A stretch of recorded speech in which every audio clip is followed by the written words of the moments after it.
What's happening, YouTube? This is the Man United podcast. I'm going to talk a little bit about the game on Saturday, early kick-off, Man United, Man City.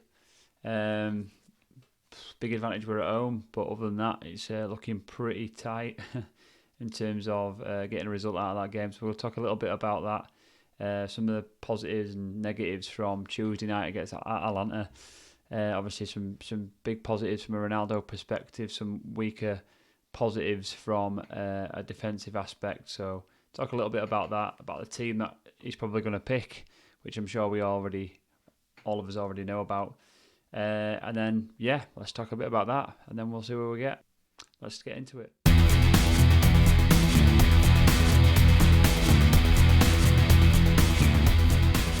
Yeah, Man United, Man City, big one again. Old Trafford, 12:30 early kick-off. Expecting big performances from all the players on Saturday. I think just in terms of work ethic, obviously we know it's going to be tough. The City have got a bigger squad. Everybody seems to be firing. Sterling's back. So, yeah, big one for us. I think we've got a bit of a point to prove. I said it a couple of weeks ago, off the back of the Liverpool game and after the Spurs game, so a week ago, that, looking at the games ahead, if we got a result at Atalanta off the back of the Spurs game, went into City and got something out of the game, got a point, maybe get a win. We're at home, you never know. Luck on your side. Then he could have turned it around. Ollie could have turned it around, and United could have turned it around. So we'll have a look at the formation. The team is probably most likely to play. And I'll just going to go through some of Ollie's comments from the press conference he had today and just address some of that. But I think in terms of the game tomorrow, we've obviously got to have a big performance. There's a few players that need a big performance, and I think we all know who that is. If you've been watching it in the last 2 or 3 weeks especially, we know those players are. Let's hope we get a good reaction. So let's have a look at the formation. So I'm just looking at what I think he'll play. I think we're all in agreement. I think he'll be playing this kind of formation here. So obviously De Gea in the goal, Lindelof, Maguire, Bailly at the back. Just going to play 3 at the back, 5 at the back. Depends how you look at it, really, I suppose. McTominay and Fred in the middle. I have seen some reports today that Fred's suffered a little bit of a knock in training. Could it be a chance for Van der Beek to get a start? I think, came on for 10-15 minutes on Tuesday and did very, very well. I've been a massive fan of his style. I've played football and that's the kind of style I like to play in and around small passes, and so I think he could be getting his start on tomorrow. Hopefully that's the case. I think it'd be nice to see him next to McTominay and just put him in the deep end. Everybody keeps going on about how United's this kind of big club and all this pressure. Let's just try him out. Let's just give him a go. Let's put that pressure on him and let's see how he comes out the other end. And I don't think he's had enough of that in his career, which I think is why people are a little frustrated with Ollie in terms of his man management. That you've got to give these players a chance and let them see how they perform over a spate of 1 or 2 or 3 games. So chance for possibly Van der Beek, but at the minute we're going to guess that it's going to be Fred and McTominay in the middle, Shaw and Wan-Bissaka left and right, Bruno obviously sitting in that cam role just behind Cavani and Ronaldo. So in terms of this and how this can work, I think we all know that he's played this at Spurs and it worked really well. I think the reason it worked really well is because Spurs were awful and they were trying to play through the middle. If you try and play through the middle with this formation, you're going to get swamped. This is what this tries to alleviate. It tries to alleviate teams who want to play through the middle. It's not particularly wide. Obviously, Shaw and Wan-Bissaka are the only 2 players that are giving you width. And if they're not, tracking back or they're out of position, suddenly you're very exposed on both flanks from a defensive point of view. But in terms of the middle, Obviously, hopefully we didn't see that against Atalanta. Obviously, Bailly got a ball knocked over the top, and Maguire didn't suss the danger, and there was a big gap between them two. That's got to reduce, and you've got to make it fairly compact with those three at the back. So them three sitting in there, Freddie, McTominay and Bruno, make a very compact midfield. Means it's not really wide. For this to work, obviously it's quite a counter-attacking formation, really. And for this to work, Shaw and Wan-Bissaka have got to be your two main service focal points.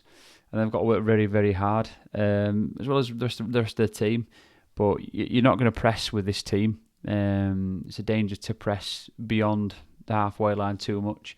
So you're going to wait till you soak up that pressure, and then when you soak up that pressure, you've got to be ready to move and ready to go. Obviously, on a couple of occasions, I think for the second goal against Spurs, we won the ball in midfield. Again, Spurs tried to play through the middle. McTominay sussed the danger, won the ball. Bruno got the ball into Ronaldo chop into Cavani, goal, and that's straight through the centre. Great counter-attacking goal, but it was a foolish thing to do, trying to play through the middle. Now, the beauty that we've got against City, and I think the reason it's worked for Solskjaer in the past and worked for United as a whole against City, is that City of old, when they had like Zeko and players like that, big players who could threaten us, and even Balotelli, they were big players. They could score headers. They could make themselves a nuisance. They could play that number 9 role. Obviously, Pep's been notorious over the years of not playing a number 9 role, and on this occasion he's once again not played, or he's not playing a number 9. Or probably won't play a number 9. They play, Sterling, they'll float Grealish, he'll float Foden around. And for City and for us, what we need to do is, we've got that compact midfield. We need to allow them to, if they're going to have most of the ball, and we've got to allow it. And where we've got to allow it is out wide. Let them have the width. Let them see. Let them try and make crosses into the box. And we've got to, with Lindelof, Maguire and Bailly, we've got to be dealing with that every single minute of the game. It should be comfortable for them. There should be no threat aerially, and we should just be dealing with it. If they're going to take chances, they're going to take chances from distance. And we stay compact. We stay compact. We don't concede, and then we've got a chance. We've got a chance on the break. That's if we play the system right, and that's what the system allows. Especially against City, you play the system against teams who operate a number 9. Again, Spurs just had an off day in theory with the players that they've got, like Kane. They should be making it more of a nuisance, but then again, they don't provide service to Kane, do they, enough? So obviously, Kane gets service, gets more balls into the box, gets more aerial balls into that box, gets more balls into feet at the edge of the box, then he can cause a problem. But no, so looking at this, City, funnily enough, are one of the teams in the league where this system could work, and it has worked in the past for us, and this one in particular could work again. We have got pace moving forward. Wan-Bissaka over the last couple of weeks has looked dangerous going forward. He's looked as if he can. He's looking to start putting balls into that box, make 1-2s overlap on the right hand side, which has been our weakest facet of our game and our formations over the last few years, and it used to be our absolute go-to position, that right wing. Shaw's been obviously excellent over the last 2 seasons. I think personally he's had a little bit of dip in form over the last 2 or 3 weeks, whereas before and during the Euros, he just, everything he touched turned to gold. So a little bit of an off game. Fred had a decent game against Spurs, but I think it kind of hit his limit. When he's going beyond teams who are on form or in the top 6 or 7, it's a limit, and it shows. I think with McTominay, it can come good. I think he needs to put another solid midfield performance in, and as soon as he wins that ball, he needs to give it to, give it wide, or give it into Bruno, give it into Ronaldo or Cavani if he sees them on, direct and forward, not playing balls back to Maguire, Lindelof and Bailly if he can afford not to do it. So yeah, that's how we've got to go. Maguire's got to get some confidence. He's got to start getting more vocal. think that'll boost his confidence starting to speak to his players. I think that's what he needs to start doing a little bit more often, and start sort of operating a little bit like that, where the goal against Atalanta in particular, where it got knocked over the top of Bailly, should have been screaming at Bailly there to drop. I think Ferdinand would have done that in the past. Would have been screaming at one of his fullback or his centre half partner to have dropped a few yards just to cover it, or obviously just making that call himself. But either Maguire didn't see that danger at all, or it's just confidence. And I think it's more confidence looking at how good he was in the Euros, and off the back of an injury as well. Southgate put him straight in, and he was brilliant. So I'm not having all this sort of crap at the minute that I've been seeing on Facebook and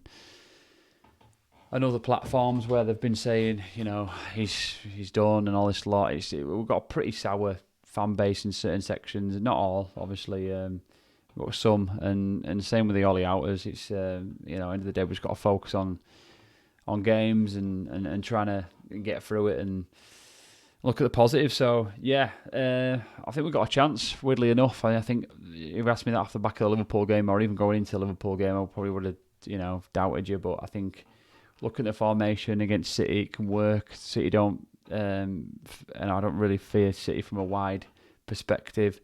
People like Mahrez, if he's going to play Mahrez, I think that could be a danger. Or I forgot his name now, but if Grealish and plays Foden, all those kind of players really, it'll be a danger. You can't let them get in on the right, get in on the left, and shoot from distance. That's going to be a danger. They're accurate, they're deadly.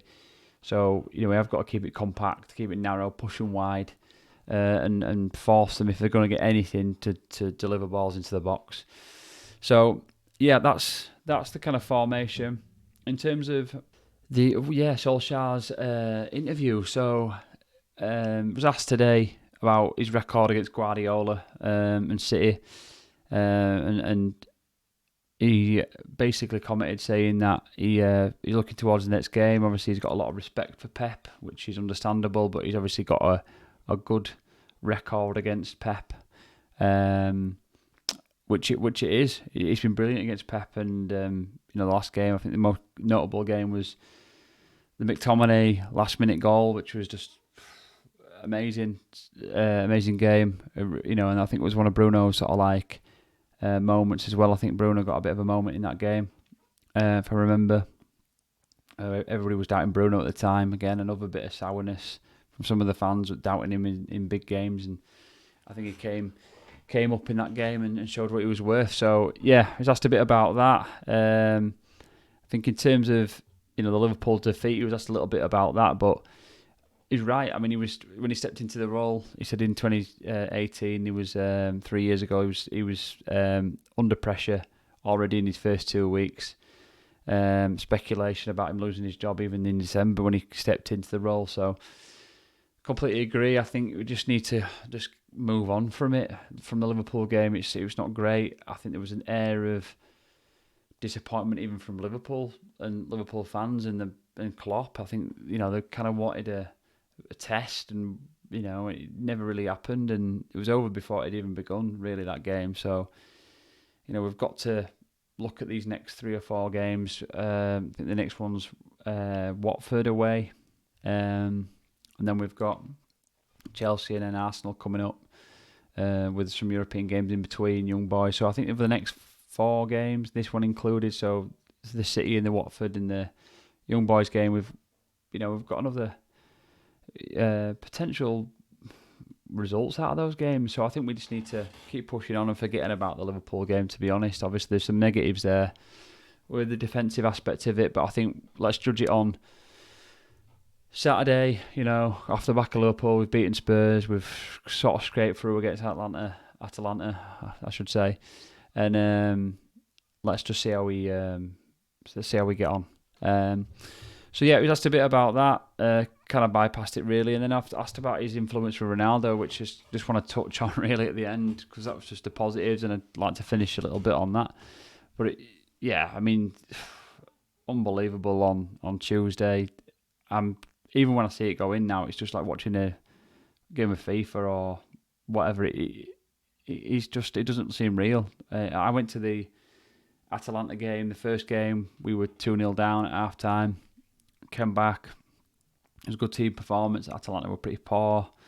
You felt like it was coming, and then, even the Ronaldo goal, even knowing it was coming, it was still sort of last few minutes, and he pops up, and when I watched it back on the replay, it was just like, wow. Like, just get an header, he sort of just gets a little bit on it. And then the volley, he's finished the goal. The first goal he scored on Tuesday was a good team goal, but then the finish was still good. And then the finish on the finish to draw 2-2 was just wow, just unreal. I must admit, I was quite impressed with Mason Greenwood. It seemed like he actually deliberately sort of tried to flick it and across to Ronaldo, as if he knew what he was trying to do. Might have just been trying to get his foot on it, I'm not sure, but yeah, it was just an unreal goal. And I think it's funny when you see other pros and how they react to him as well, because, to attain status as a Man United player is a massive achievement. But to achieve status at that level where, you're not just a top pro, but you're just an unbelievable legend as well, affecting other pros and how they view the game and their careers, it's just...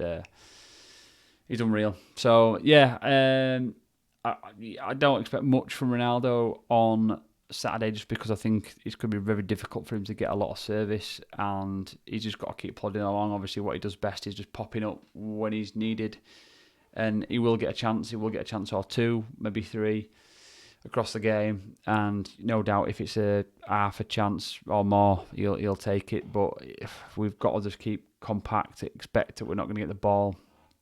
And when we do get it, we've got to move forward quickly. So, yeah, thanks for watching. If you have been watching this, I've decided to do a little bit of a charity Movember thing as well. So I will, maybe not on this one, but the next one, I will try and put a link down below somewhere in the description if anybody wants to donate a little bit to that. So I'm going to try and shave all this off, and well, I've already kind of cheated, haven't I suppose. This isn't 5 days worth. Or maybe it is. But anyway, yeah, thanks if you've been watching. See you in the next one.